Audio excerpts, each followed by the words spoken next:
Seguimos en Noticias Globovisión Economía y a esta hora nosotros vamos a contactar vía Zoom a Mauricio Cárdenas.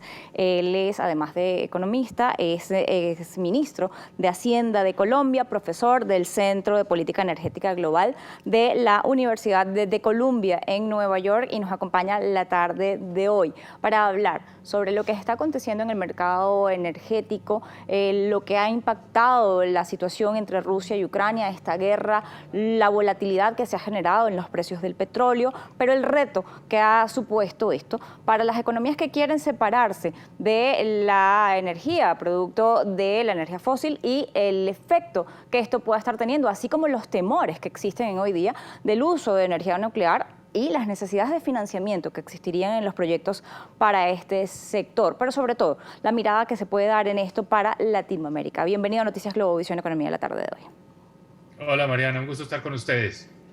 Bien, queríamos consultarlo, primero que nada, conocer ante el panorama que se está viviendo en el mundo con la situación energética, el efecto de terror que incluso ha generado el nivel de los precios del petróleo, el alza en los niveles de la gasolina, el costo que ha tenido para las energías, el caso de Europa. Hemos visto declaraciones del propio Josep Borrell llamando a la gente a pagar la calefacción, a sumar lo que es su aporte a los efectos o las consecuencias de no apoyar una guerra con Rusia. En este caso quisiéramos consultarle cómo puede verse el panorama mundial en cuanto a las condiciones energéticas, pero además cómo queda allí América Latina.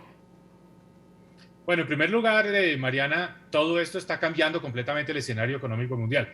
Yo diría que hasta hace un mes el tema de conversación central era el COVID y la salida del COVID, el problema de la vacunación. Hoy el mundo parece que dejó el problema del COVID atrás y que el centro de atención, el foco, está en la invasión a Ucrania y las consecuencias económicas. Por cierto, esas consecuencias económicas nos tocan muy de cerca a los países exportadores de petróleo como Venezuela, como Colombia, porque estamos en el centro de la conversación. Hoy casualmente el petróleo ha bajado.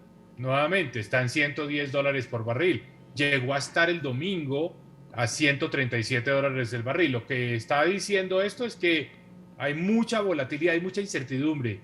El mundo es imposible de proyectar. No sabemos qué va a pasar la semana entrante. No sabemos cuál va a ser el desenlace del conflicto de Ucrania. ¿Serán las sanciones económicas suficientes para aplacar a Putin y a la invasión rusa de Ucrania? ¿O este es simplemente el primer paso de una escalada que puede tener consecuencias muy profundas, como por ejemplo interrumpir el suministro de petróleo y de gas natural desde Rusia hacia Europa? De manera que hay muchos interrogantes. Ahora, para países como los nuestros, este fenómeno es una noticia, digamos, que tiene unos matices bastante agridulces, porque no olvidemos que Rusia es un importante productor de alimentos, granos, por ejemplo, es un importante productor de minerales, carbón entre ellos, pero muchos otros, es un importantísimo productor de fertilizantes, de abonos, de pesticidas, que son fundamentales para la agricultura. Entonces, todo esto empieza a generar una espiral de efectos que al final del día, creo, van a generar inflación, van a generar un menor crecimiento económico y van a poner al mundo en una situación en la que las personas y los inversionistas se quieren refugiar en los activos seguros, como el dólar, el oro. Entonces, papeles de países como Colombia van a ser papeles, menos atractivos, menos interesantes. Es decir, el mundo dio un vuelco muy, muy grande en los últimos 15 días. Este vuelco, el impacto que va a tener en cuanto a lo que es evitar o salir de esta dependencia de las energías fósiles, ¿es posible avanzar en él o se va a profundizar esta brecha que ya existía para lograrlo? Venimos, como usted señalaba, del COVID, una pandemia que afectó al mundo en los últimos 2 años, ya para el tercer año de COVID. Y cuando estamos saliendo de esto viene una situación de guerra que pone en jaque a la mayoría de las economías del mundo dependientes de materias primas, no solamente del tema de metales o de energías fósiles, sino también en el caso de materias primas para el consumo, para lo que tiene que ver con el trigo, trigo ha afectado también, una cantidad de insumos que provienen de esta zona, incluso dificultades que ya se enfrentaban en el ámbito comercial con la crisis de contenedores. ¿Esto qué efectos además económicos puede tener para el mundo y en este caso para lograr avanzar en otros proyectos? Mira, hace un año, hace dos, hasta octubre, diciembre del año pasado, la agenda de cambio climático parecía que sería la agenda central en el mundo post-COVID y todos los países trabajando en la reducción de emisiones. Esa agenda también pasa al asiento de atrás. Ya no está en el volante ni compite con estar al lado del volante, está en el asiento de atrás. ¿Por qué? Porque en este momento la preocupación de la gente es tener con qué prender la calefacción. Esa es la preocupación en Europa, esa es la preocupación en los países que dependen de los hidrocarburos que vende Rusia. Entonces, más que la transición energética, hoy el foco está en la seguridad energética. Lo mencionabas tú con la declaración de Josep Borrell, diciéndole a los europeos, ahorren en el consumo de energía, de pronto no pongan la calefacción tan fuerte. Lo decía el canciller alemán, el recién posesionado canciller Olaf Scholz, que dijo, mire, no me interesan las sanciones económicas que afecten a la ciudadanía, que afecten al ciudadano alemán, es decir, que le encarezcan la calefacción, le encarezcan la tanqueada del vehículo en las estaciones de gasolina, porque es darnos un disparo en el pie. Vamos a competir y vamos a combatir a Rusia, pero vamos a generar una situación no favorable para nuestros ciudadanos. Entonces, hoy el tema es seguridad energética, y esa seguridad energética pues está comprometida en la medida en que el suministro de combustibles de Rusia a Europa pues no esté asegurado. Cambio climático, transición energética, reducción de emisiones, queda postergado un poco hacia adelante, con un elemento positivo, y es que en la medida que sube el precio del petróleo, sube el precio de la gasolina, sube el precio del gas natural, eso induce al consumidor a decir, de pronto este es el momento de pasarnos al vehículo eléctrico, de cambiar de tecnología para la producción en las industrias, en fin, de salir un poco de esa dependencia del petróleo. Pero eso se tomará un tiempo. Los altos precios ayudan a generar esa decisión, hacen más fácil tomar la decisión de cambiar un vehículo de combustión interna por un vehículo eléctrico, pero eso no es lo que vamos a ver en el corto plazo. En el corto plazo vamos a ver una verdadera disputa por quién logra asegurar el suministro de combustibles para que en un escenario de confrontación con Rusia, el ciudadano de a pie no es el que sufra las consecuencias de quedarse sin la calefacción en su casa. En cuanto a lo que tiene que ver entonces en este momento, en lo que estamos viendo en el mundo, usted con la amplia experiencia que tuvo en el gobierno colombiano para sacarlo de cifras rojas en varias áreas y llevarlo a limpiar o sanear finanzas, en este caso, ¿qué deberían estar haciendo los ministros de finanzas de los diferentes países y sobre todo de América Latina? ¿Qué podrían estar haciendo para capitalizar la crisis que se está enfrentando en este momento? Y segundo, para cuidarse en el caso de que en el futuro este tipo de situaciones ya sea prevista, como usted mismo lo está señalando, y puedan avanzarse con estos altos precios de petróleo. Para estos países podrían estar capitalizando para convertir su generación de energía de otra manera. Hay dos tipos de países. Hay países que tienen exportaciones de hidrocarburos y para ellos esto es una bonanza. Y lo que yo recomendaría a países como México, Colombia, Brasil, Argentina, Bolivia, que exporta gas natural, es ahorrar. Vamos a ahorrar. Hicimos el presupuesto de este año con un petróleo de $65 por barril. El precio está hoy a 110. Esa diferencia nos la ganamos y fue, digamos, algo completamente sorpresivo. Hay que ahorrarlo para invertirlo precisamente en la transición energética, para que reduzcamos nuestra dependencia de estos hidrocarburos, para pasar a electrificar el transporte público, para generar más energía solar, energía eólica. Hay que aprovechar esta bonanza, este auge, para sembrar esa transición energética.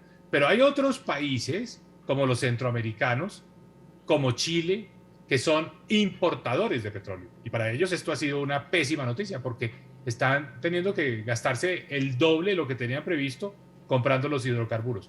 Para ellos, pues el mensaje no es ahorrar, para ellos el mensaje es: van a tener que hacer austeridad en otras áreas para poder acomodar una mayor factura, una mayor cuenta por el pago de los hidrocarburos que necesite. Quería... Pero para un país como Colombia, dado que te estoy hablando desde Colombia, Exacto. esto hay que ahorrarlo, eso no se puede gastar, hay que ahorrarlo y hay que utilizarlo para precisamente invertir en cómo reducir nuestra dependencia del petróleo. Al pensar en esto, el tema del financiamiento es importante. Si se logra ahorrar estos recursos extras que están entrando para cambiar la forma de generar energía y no perder los negocios que en este momento se tienen, ¿cómo o cuánto se podría estar hablando de una inversión para evitar o reducir todo lo que tiene que ver con los cuidados del medio ambiente y todas las políticas ambientales que estaban previstas? Mira, son unas inversiones monumentales. Lo que necesitamos para reducir las emisiones, muchos de estos países se han comprometido con llegar a emisiones de gases de efecto invernadero de cero en neto a mediados de este siglo. Para llegar de donde estamos hoy allá hay que invertir unas sumas enormes. Hay quienes estiman que todos los años tendríamos que estar invirtiendo 10% del Producto Interno Bruto en la transición energética. Esto es una cifra gigantesca. Entonces, tenemos que utilizar parte de esta bonanza precisamente en esa dirección. En muchos países, como los nuestros, aquí en la Amazonia, esto significa, por ejemplo, que evitemos la deforestación e incluso que recuperemos zonas, áreas, tierras que han sido deforestadas, que han sido destruidas, que han sido quemadas y que necesitamos volver a sembrar con la vegetación que nos ayuda a capturar ese dióxido de carbono. Necesitamos recuperar esa Amazonía y tenemos que poder vender ese servicio, que el mundo nos pague por ser ese pulmón, por poder capturar el CO2 que se genera en todo el mundo, que en la Amazonía se puede capturar, pero que nadie nos lo ha reconocido, nadie nos ha querido pagar por eso. Ese es uno de los grandes retos que tiene América Latina hacia adelante. Y por último, quisiera además consultarle su opinión respecto a lo que es el uso de las energías nucleares. Hemos visto la situación o el caso de Francia, que ha logrado ser exitoso en esta materia, sin embargo, se habla de que es sumamente costosa. Yo quisiera saber cuál es la visión que usted tiene al respecto y si esta puede ser una opción. Es costosa, sin duda alguna, pero es limpia y debe incluirse dentro del portafolio de energías renovables. Entonces, tal vez el error que vimos en Alemania fue después del desastre nuclear de Fukushima en Japón. Alemania tomó la decisión de cerrar sus plantas nucleares, pero se volvió más dependiente del gas natural ruso. Conclusión, generó una vulnerabilidad que no tenía antes y que hoy lo expone a que no pueda confrontar, atacar, criticar, retaliar frente a Rusia como lo hubiera podido hacer si no tuviera esa dependencia. Entonces, yo diría que hay que darle una nueva mirada a la energía nuclear y primero verla como una energía limpia y segundo verla como una energía necesaria para tener un portafolio diversificado. En este caso, ¿América Latina podría mirar hacia esa opción? No la necesita, porque somos una región privilegiada. Aquí podemos generar energía limpia sin hacer demasiado esfuerzo. El 60% de nuestra energía en América Latina como un todo es proveniente de fuentes renovables, particularmente la energía hidroeléctrica. Ese es el caso de Venezuela, es el caso de Colombia. Entonces nosotros no tenemos que llegar al extremo de generar energía nuclear muy costosa, porque tenemos cómo hacerlo de manera limpia, de manera mucho más económica. Bien, le agradezco habernos atendido la tarde de hoy, Noticias Globovisión Economía. Lamentablemente el tiempo en televisión es muy corto para ampliar sobre estos temas. Espero volver a poder tenerlo en el espacio para poder conversar más ampliamente sobre la materia y lo que vaya ocurriendo en el mundo, en como usted mismo ha llamado esta recomposición que se está armando en este momento, incluso en la geopolítica mundial y en donde la energía juega un papel fundamental una vez más. Nos acompañaba la tarde de hoy Mauricio Cárdenas, exministro de Hacienda de Colombia y también especialista e investigador en el área energética. Estaba con nosotros la tarde de hoy.